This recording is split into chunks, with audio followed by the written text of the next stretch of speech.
Hi students, we can continue our lesson working of institutions. We have discussed about the important points just like the steps taken by government to prepare a memo or an order. And also we discussed about the two types of executives, that is permanent executives or political executives. Today we can discuss one of the most important political executive and the appointment of that person and the other assisting officials to him and the major powers that he is possessing, that is Prime Minister. Prime Minister is considered as the most important political institution in our country. He is appointed by the President of our nation. Just after the election, we know that one of the majority party will be having their maximum seat, or some of the similar political parties may join together to form a coalition government. Anyhow, just after the election, whenever or whichever party is going to form the election, there will be number of members to that party. Out of all the elected members from that party to parliament, the president and with the support of others, the major popular person of that political party can be appointed as the Prime Minister of our country. That duty is doing by President.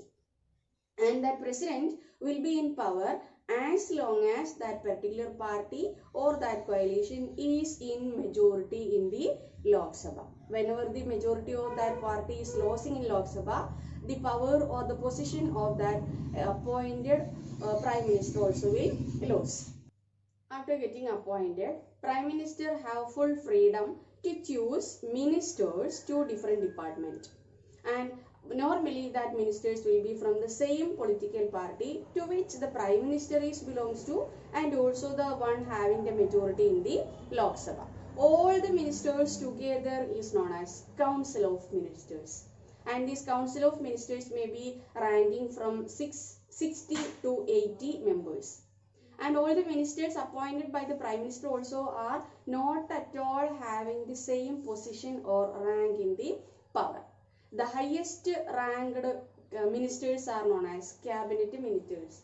These cabinet ministers are meeting regularly to discuss the day-to-day activities of our country, and they are taking decisions in the name of the Council of Ministers.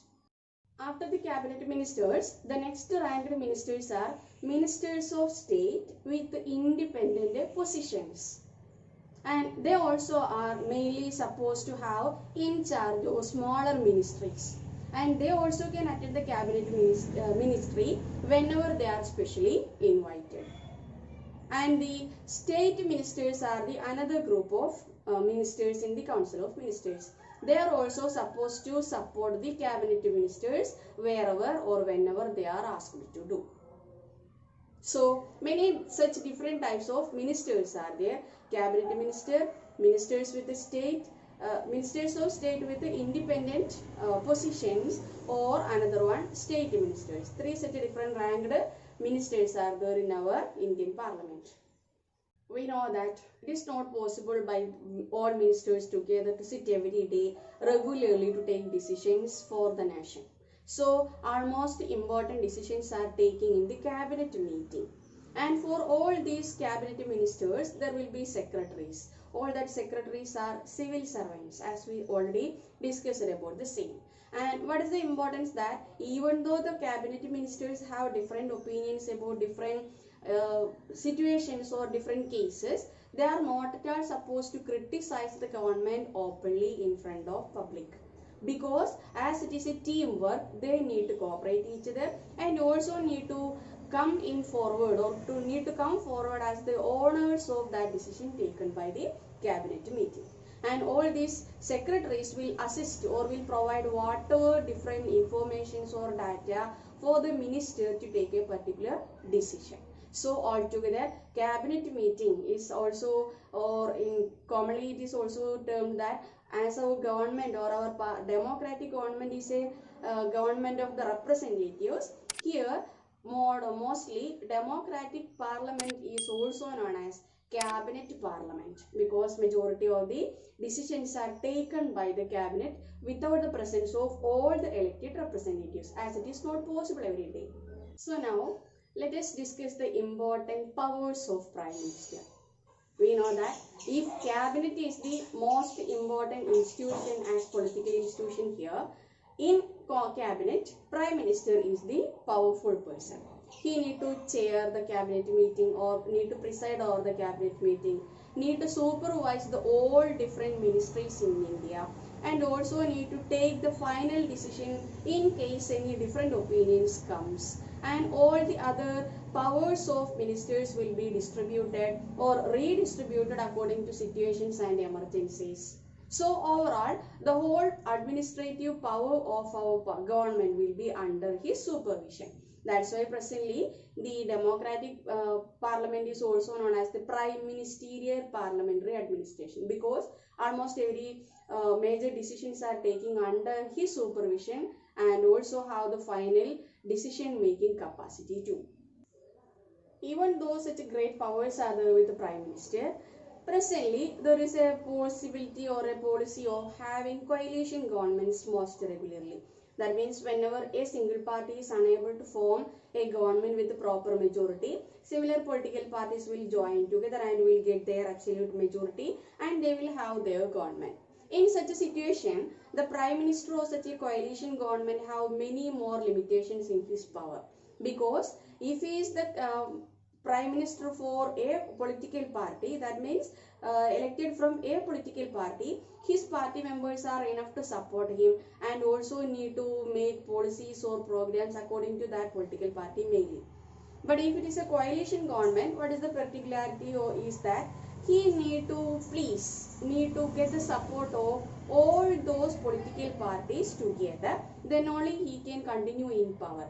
So whenever in some crucial situations, taking decision by such a prime ministers of a coalition government is very risky and also really a challenge in front of him.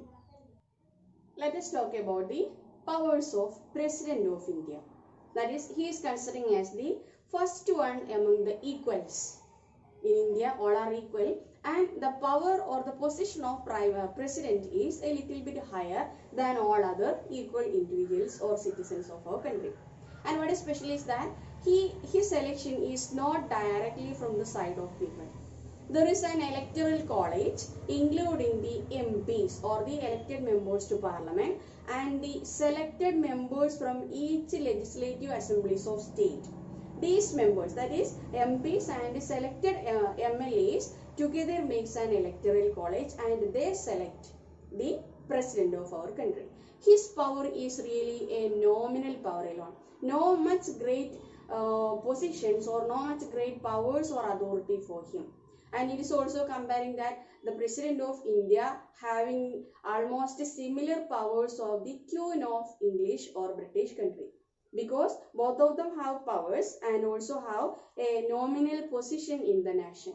All the important decisions are taken in his name, but there is no any power for him to execute many of the decisions taken by him.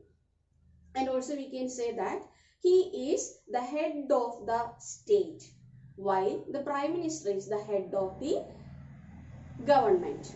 So such a different powers also are there for him. And what is special to President of India is that the most important appointments are done in his name.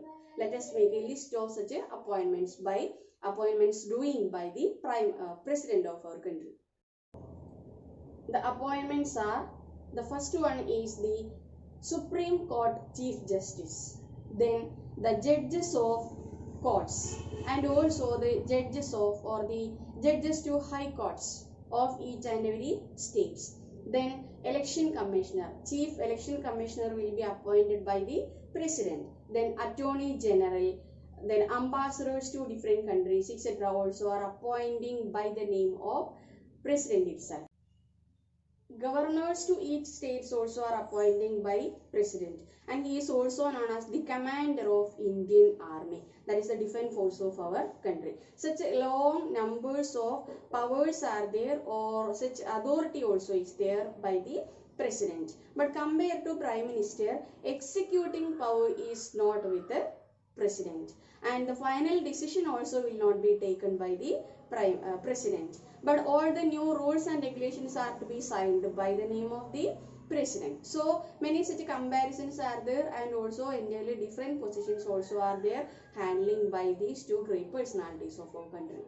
Now it is time to talk about Indian judiciary. It is also one of the important institutions here. But what is the importance or the particularity that the officials in the judiciary are not at all selected or elected, but they are appointed by the government according to their quality. And also we can say that judiciary in India stands for all the courts including Supreme Court, together called judiciary, where judges and the judicial system will be happen or will be going on. Indian judiciary is independent judiciary. That means legislature or executives have no role in the judicial system. No any compulsion, no any kind of influence from other side will not affect the judicial. And we also can that the Indian judicial system is also known as a pyramidal structure. That means a Supreme Court, a national court for the whole. That is, Supreme Court will be there at the apex or at the head. Then for each high courts will be there. Then district courts will be there. And if needed, local courts also will be. So the structure of Indian judiciary is pyramidal. And also the most important function that the judiciary operating here are the different type of problems between different group of people or any other organizations will be solved. There are mainly 4 important disputes or problems will be solved by judiciary. One is between citizens of our country, or between 2 states of our country, or between citizen and any state government also. Or the third one is that state government and central government. That is, if there is any kind of problems in between 2 citizens or 2 states, or central government and state government, or a citizen and a state government, or any judiciary, all such disputes will be solved or will be heard, and a kind of solution will be given by the judiciary in India. That's why in order to give a proper judgment for all kind of group of people, to give equality of justice for all, to ensure the justice for all, judiciary must be free from other external influences. So India follows independent judiciary. Many of the countries of the world also facing or experiencing the same independent judiciary for the or to assure equal justice for all group of people. And we already told that the Chief Justice or other justice or Chief Justice or the other high judges to high courts etc. will be appointed by the President of our country. And there is no power for the President. He can appoint the judges, but nobody can, or he cannot remove the judge from the power. And in India, there is a particular procedure is there if any judge need to be removed from his power once appointed. The procedure to remove the judge from the position that is to be practiced in our country is known as impeachment process. A kind of process will be there, stage by stage processes are there to consider by the parliament as together that that particular judge is not suitable to that position and he can be removed. But still now there is no any such incidents happen in India. Many situations of impeachment were happen, but nobody impeached and removed in India till now.